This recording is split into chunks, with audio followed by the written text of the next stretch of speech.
Antigonus Cyclops, How to Devour an Empire and Choke. Heirs or vultures. When Alexander the Great died in 323 BCE in Babylon, struck down by a fever fueled by wine, his empire, stretching from Greece to India, froze in suspense. The great conqueror, a living god, left behind neither a will nor a clear heir. On his deathbed, when asked to whom he bequeathed his kingdom, he reportedly rasped, "To the strongest." This may be just a beautiful legend, but his generals took it as a call to action. These battle-hardened wolves, who had endured fire, flood, and Persian deserts alongside him, immediately began carving up the still-warm lion's hide.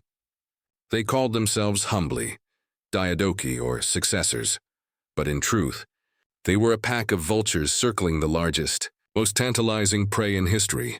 Unravel the epic saga of Alexander's shattered empire. Subscribe and hit the like button to dive deeper into the battles for supremacy. Among them was Antigonus, nicknamed Monophthalmus or One-Eyed. The moniker came not from piratical flair but from a war wound. He lost an eye in one of countless sieges. By the time of Alexander's death, he was pushing 60, a seasoned, cunning, and fiercely ambitious veteran who had cut his teeth under Alexander's father, Philip II. While other diadochi were relatively young fledglings of Alexander's nest, Antigonus was a mastodon of the old guard. Alexander valued him, appointing him satrap of Phrygia, a wealthy and strategically vital region in Central Asia Minor. While the king chased glory in India, Antigonus sat in Phrygia, amassing strength, wealth, and watching closely. Immediately after the king's death, a farce of feigned unity unfolded in Babylon. The generals swore to preserve the empire for Alexander's unborn son, by Roxana, and his feeble-minded half-brother, Philip Aridaeus. Perdiccas, the most influential commander and keeper of the royal seal, was named regent. He divvied up the satrapies among his colleagues. Ptolemy, the shrewdest and most far-sighted of them all, secured Egypt, knowing it was a rich, defensible province where he could bide his time while others tore each other apart. Lysimachus got Thrace, and Antipater remained satrap in Macedonia and Greece. Antigonus, alongside his Phrygia, was granted Lycia and Pamphylia, making his domains the largest in Asia. This was the first warning bell. The old fox had no intention of settling for less. The other diadochi tensed. They knew their oaths to a unified empire were a mere pause before the inevitable brawl. The question wasn't whether war would erupt, but who would strike first. Antigonus ensured it wouldn't be him. First blood and the great game, a pretext for conflict arose quickly. Regent Perdiccas, fancying himself Alexander's true heir, ordered Antigonus to help another diadoch, Eumenes, conquer his assigned satrapy of Cappadocia. Eumenes, a Greek from Cardia and former head of the royal chancery, was brilliant and talented, but despised by the haughty Macedonian aristocrats for his non-Macedonian birth. Antigonus, a proud Macedonian noble, gave the upstart scribe a scornful glance and ignored the regent's command. He wasn't about to waste his soldiers so a Greek clerk could claim a kingdom. Perdiccas was furious. This was blatant defiance, undermining his authority. He summoned Antigonus to his camp for trial.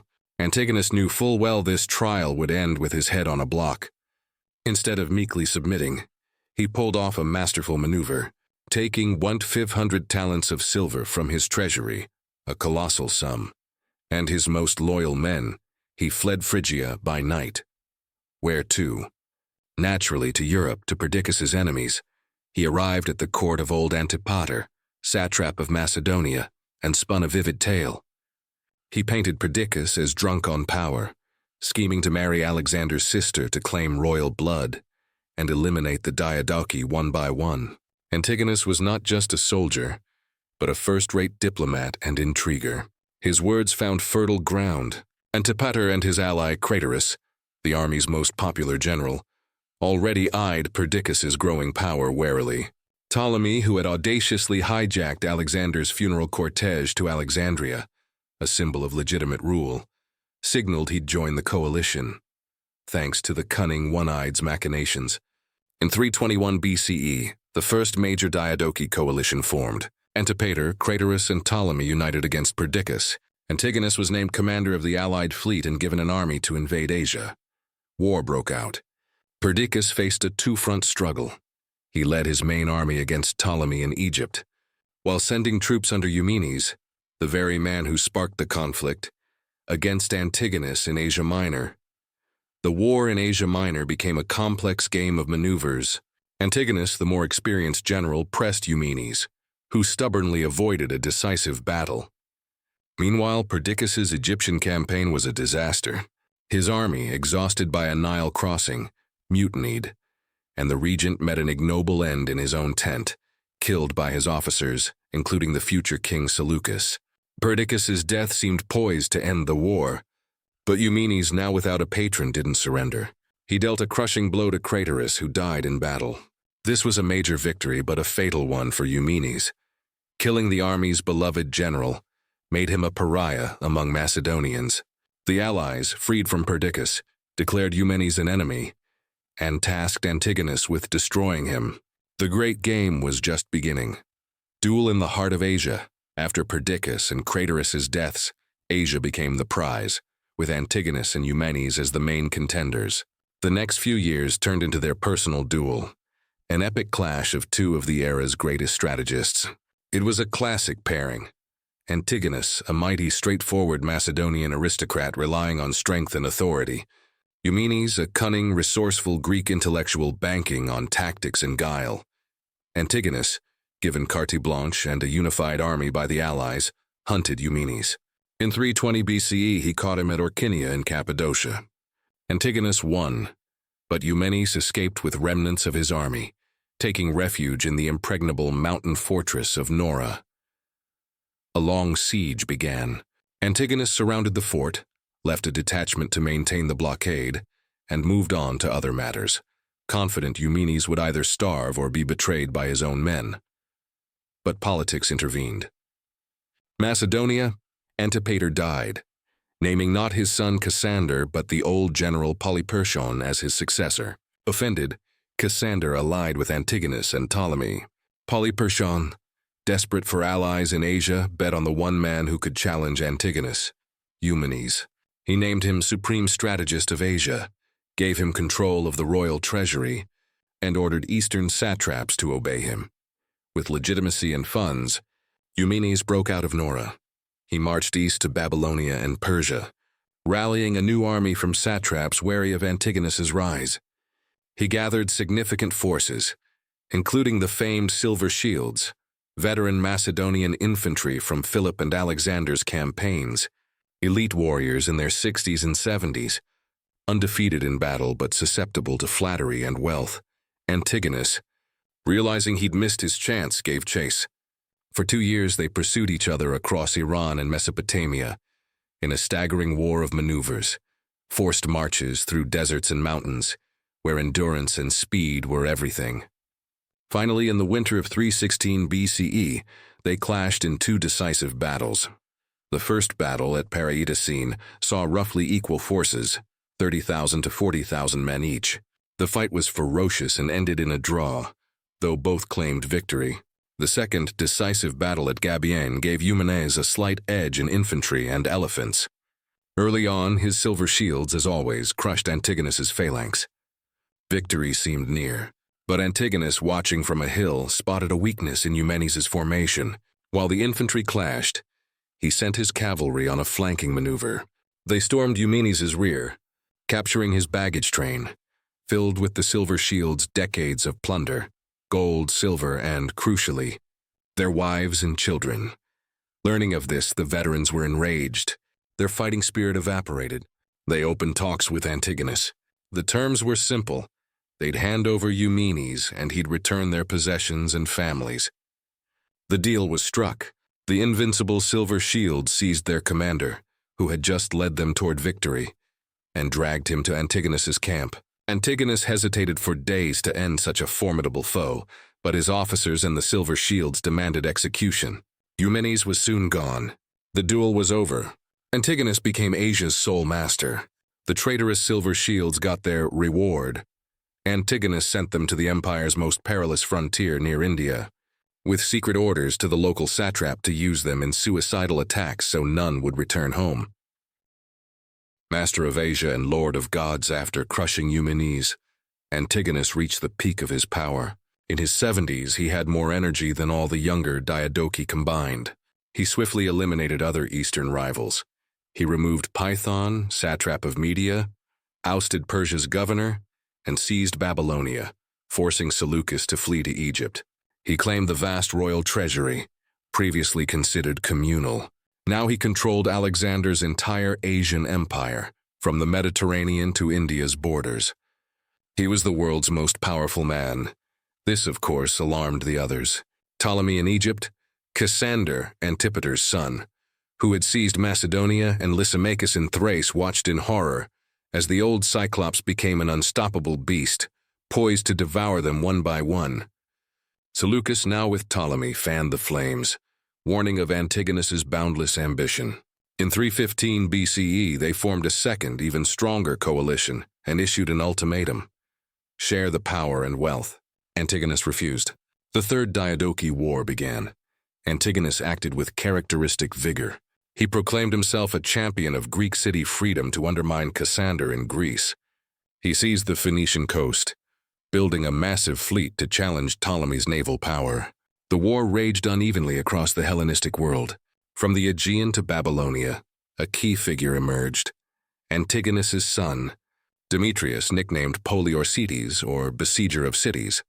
Unlike his father, Demetrius was young, handsome, impulsive, a brilliant tactician but a poor strategist, fond of luxury women and grand projects. In 312 BCE, Antigonus left him in charge in Syria, where he suffered a crushing defeat to Ptolemy and Seleucus at Gaza. This loss had far-reaching consequences. Seleucus, with a small force, retook Babylonia, welcomed as a liberator, marking the start of the Seleucid dynasty. Antigonus lost Babylonia and soon Syria. In 311 BCE, exhausted foes signed a peace, cementing the status quo. But it was a mere pause. In 307 BCE, Antigonus sent Demetrius with a vast fleet to Greece. Demetrius expelled Cassander's Macedonian garrison from Athens. The grateful Athenians, long past moderation, proclaimed Antigonus and Demetrius savior gods and erected golden statues in their honor. The next year, Demetrius scored a stunning naval victory over Ptolemy off Cyprus. Hearing this, Antigonus declared himself king, with Demetrius as co-ruler.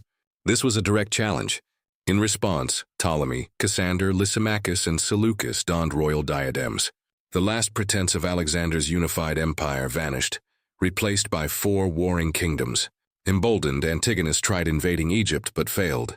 Demetrius then launched a grandiose year-long siege of Rhodes, 305-304 BCE, which refused to back his father. He deployed massive siege machines, including the famous Helepolis, a 40-meter wheeled tower. Rhodes held firm. Despite the failure, Demetrius earned his nickname Cities and returned to Greece, where he was declared hegemon of all Hellenes at the Corinthian Congress. The Antigonids seemed on the verge of triumph, but their success united their enemies for a final decisive blow. The Cyclops' last battle by 302 BCE, Antigonus's foes were ready for revenge. Lysimachus invaded Asia Minor from Thrace, while Seleucus, now a powerful ruler, marched west from Babylonia. His trump card was nearly 500 war elephants, gained from an Indian king in exchange for territory. Antigonus recalled Demetrius from Greece and mustered all his forces. The old lion, now 81, prepared for his final fight. In the summer of 301 BCE, near Ipsus in Phrygia, 2 massive armies clashed. Antigonus and Demetrius had about 70,000 infantry and 10,000 cavalry. Lysimachus and Seleucus had slightly less infantry, but more cavalry, and a decisive edge in elephants. The Battle of Ipsus was a desperate bid to keep the empire united under one ruler. Antigonus led the phalanx in the center, Demetrius the heavy cavalry on the flank. Like his mentor Alexander, Demetrius opened with a fierce cavalry charge, routing the enemy's horse and chasing them far from the battlefield. It was a fatal mistake. Seleucus seized the moment, deploying his elephants to cut Demetrius's cavalry off from the infantry. Antigonus's phalanx was left exposed. The allies surrounded it. The old Antigonus stood in the front ranks, refusing to believe in defeat. He waited for Demetrius to return and turn the tide. But Demetrius couldn't break through the elephant wall. Antigonus's phalanx faltered and collapsed. His soldiers surrendered or fled. But the old king stood his ground, refusing to run. He fought to the last until enemy javelins ended his life. Antigonus One-Eyed's death at Ipsus marked the end of an era. It was the death of the last man with the chance and will to restore Alexander's empire. His son Demetrius fled with the remnants, wandering the seas, seizing and losing kingdoms, but never recapturing his father's glory. The victors divided his Asian domains. Lysimachus took Asia Minor. Seleucus claimed Syria and Mesopotamia. The dream of a unified world empire died with the old Cyclops. In its place rose new Hellenistic kingdoms, destined to war for another century and a half until a new predator from the west, Rome, swallowed them all. Thanks for joining us to explore the epic fall of Alexander's empire. Subscribe now and like this video to uncover more tales of ambition and betrayal.